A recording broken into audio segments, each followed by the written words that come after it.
Hello and a very warm welcome as we look ahead to the first match of the T20 World Cup. Well, we've seen the warm-ups, we've seen the qualifiers, but it's time for Super 12s. And the match we begin with is South Africa versus Australia. Australia won the toss. They've decided to field first. Let's also talk about the playing 11. But I have with me our guy who loves numbers. So here is Nikhil Narayan, who is with us. Nikhil, let's just first take everybody through the playing 11 before the match. Yes, Mia.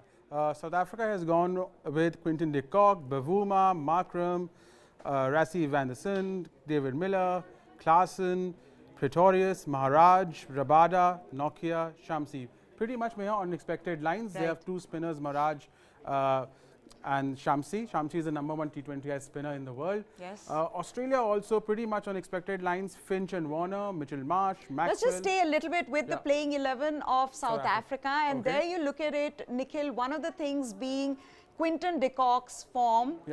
Is that one big concern for South Africa? And if they want to do well and go right through the semi-finals, then he needs to fire. Absolutely. Quinton de Kock has been in poor form for Mumbai Indians in IPL 2021, but he has good numbers for South Africa since 2018. He is very important for South Africa at the top of the order, Maya. Apart from that, David Miller, again, not done well in the IPL, but excellent in T20I cricket for South Africa last couple of years.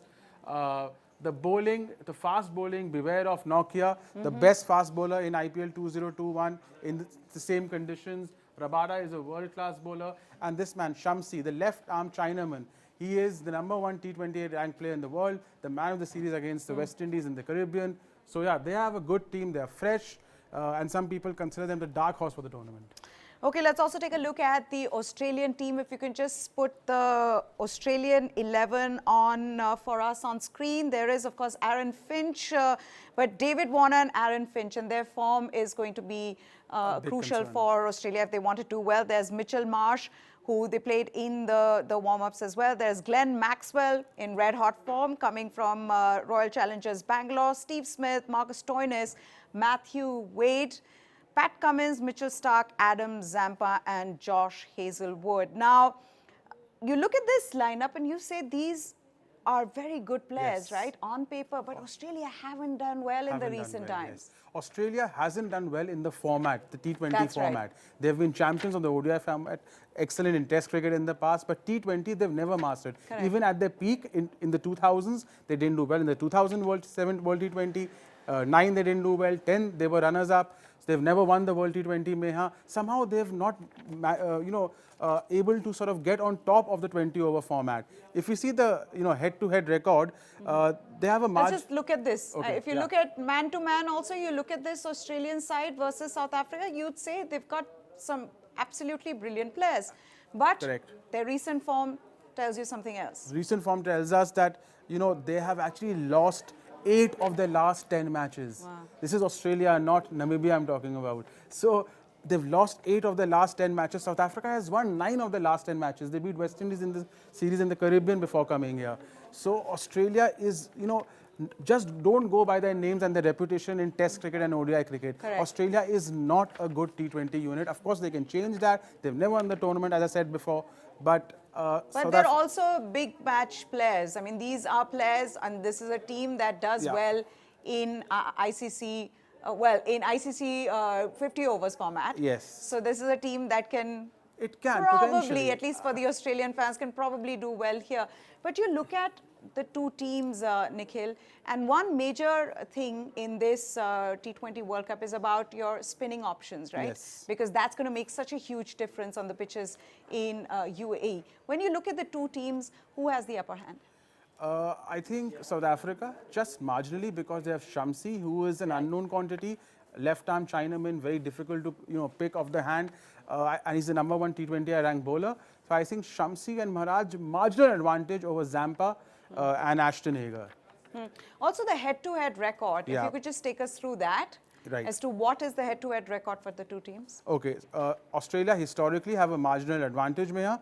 They've played 21 matches, these two teams. Yes. Australia has won 21, South Africa has won 8. Since 2018, it's 2-all. Also, but South Africa have form, as we discussed. They have won 9 of the last 10 matches. Australia has lost 8 of the last 10 matches. So South Africa have form on their side.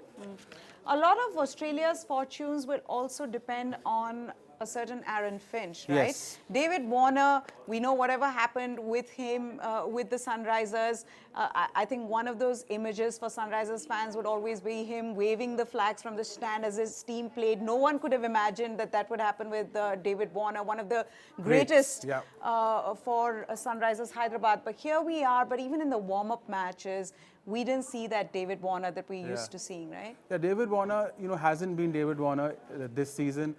His international numbers are not good. His IPL, his worst IPL by far. He's scoring above 500, 600 every season except this season. He was out of the team.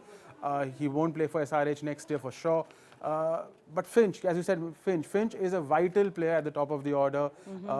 He has an excellent T20I record, a strike rate of above 145. Fantastic player he is. And also, if you just look at it, the match has begun, Nikhil, and one thing being Temba Bavuma coming in to open with Quinton de Kock. And that's an interesting one, do you think? That's an interesting one. Clearly, the captain, wants to take the onus upon himself. Yeah. In fact, as we speak, he's hit 2 boundaries. Yes. I think he's playing the role of the aggressor, while de Kock is going to play the role of the anchor, carry through the innings, because they don't have much experience in the middle order. Yeah, but what we saw with Australia in the warm-up game as well is that top order is still not doing well, but it was Glenn Maxwell, as I said, in red-hot form, and Steve Smith. Yes. How crucial is then, if your top order is not doing well, for someone like a Glenn Maxwell to carry over that form that he showed in IPL? Extremely crucial, Meha. Glenn Maxwell is their trump card. I think Glenn Maxwell is going to be 50% of Australia's batting in the tournament. He scored over 500 runs for RCB at a mind-boggling strike rate, 650s. So if Glenn Maxwell strikes in the middle overs, in the middle order, I think Australia has an outside chance. If he doesn't, I think Australia will not make it to the semis. Oh my goodness. As we speak now, Maxwell to Bavuma. So you were talking about Glenn Maxwell. He's showing his magic with the ball as well, with Temba Bavuma getting bowled out. We'll get you all the latest as and when, the action unfolds in UAE. But for now, it's a wrap from both of us. Goodbye.